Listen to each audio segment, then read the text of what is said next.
शिवनेरी बसमध्ये शिवनेरी सुंदरी नेमण्याचा महामंडळाचा विचार आहे। मात्र एसटीच्या मूळ समस्या बाजूला ठेवून असल्या वरवरच्या संकल्पना सुचवणाऱ्या महामंडळावर विरोधकांनी जोरदार टीका केली आहे। पाहूया याविषयीचा सविस्तर रिपोर्ट हलक्यात घ्या।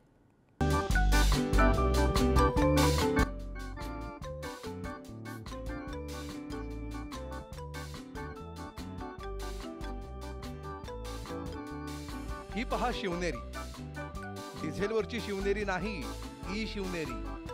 आणि ती पहा, या शिवनेरी बस मध्ये एक शिवनेरी सुंदरी बसलीये।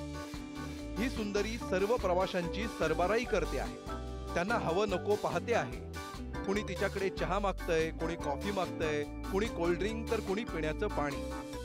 तुम्ही म्हणाल हे सगळं चांगलंच आहे, पण तुम्ही म्हणताय ती शिवनेरी सुंदरी आहे कुठे? आम्हाला दिसत कशी नाही? तर थोडं थांबा।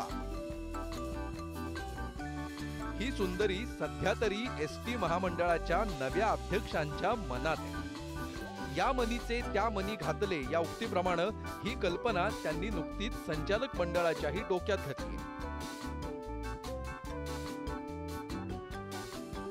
विमानात जशा एअर होस्टेस असतात तशाच आपल्या ई शिवनेरीत का असू नयेत असा प्रश्न महामंडळाला पडला। विमान भारी असेल पण आपली शिवनेरी काय कमी आहे का? विमान कितीही उंच उडत असो, मात्र महामंडळानं आपल्या डोक्यातली कल्पना विमानापेक्षाही उंच उडवली आणि त्यातूनच ही शिवनेरी सुंदरीची कल्पना साकारली। फक्त कल्पनाच साकारली नाही, तर या कल्पनेला महामंडळानं चित्राचंही रूप दिलं। पण या कल्पनेचं स्वागत करतील ते विरोधक कसले? गोगावलेंनी शिवनेरी सुंदरीची भुरळ सोडून द्यावी असा सल्ला त्यांना दिला जाऊ लागला।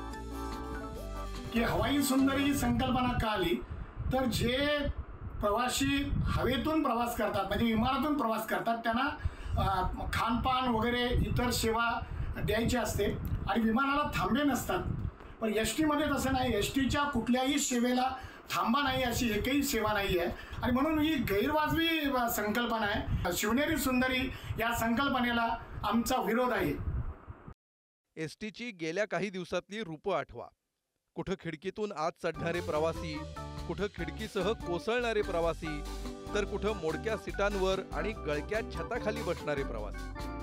कदाचित त्यामुळेच शिवनेरी सुंदरी आणायची असेल तर तिला छत्री द्यावी लागेल असं म्हणत जितेंद्र आव्हाडांनी शालजोडी तिला गावली आहे। ज्या महिला जातील आतमध्ये त्यांना आधी छत्री द्यावी लागेल। पाऊस गळतोय, पाणी पडतोय आणि मला माहिती आहे गोगोलीने किती वेळा विमान प्रवास केला आहे। एसटीची तुलना विमानाशी करणं म्हणजे गोगोलींना पाय धरून नमस्कार केले पाहिजे, पण विचार खूप पुढचे आहे।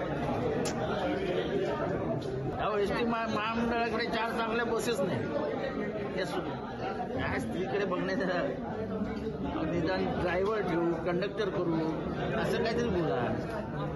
त्या सुंदरी त्या स्टेज ट्रे असतो त्यांच्या हातात, कशा फिरणार त्या एसटी मधनं? ते दुखतात त्या, पण ते कळणार काय ते सांगा ना आधी। हवं त्या काय शिवनेरी सुंदरी, याला तुम्ही काम काय देणार? फुटक्या काचा, गळकट छत, अस्वच्छ विश्रामगृह यासारख्या बेसिक समस्या न सोडवता थेट शिवनेरी सुंदरीची कल्पना महामंडळानं मांडली। प्रत्यक्षात एसटीला सुंदरीपेक्षा डागडुजीची जास्त गरज आहे। मूळ रोगावर उपचार न करता केवळ प्लास्टिक सर्जरी केली तर चेहरा सुंदर दिसेल, पण मूळ रोग बरा झाला नाही तर त्या चेहऱ्यावर हसू कसं उमटणार? आमच्या लाल परीला पूर्वीसारखं सुंदर करा, मग वेगळ्या सुंदरीची गरजच लागणार नाही अशीच प्रवाशांची भावना आहे। एसटीचा प्रवास सुंदर असेल तर ड्रायव्हर, कंडक्टर आणि सहप्रवासी सगळेच सुंदर दिसतात, नाही का? अमोल जोशी, पुढारी न्यूज, मुंबई।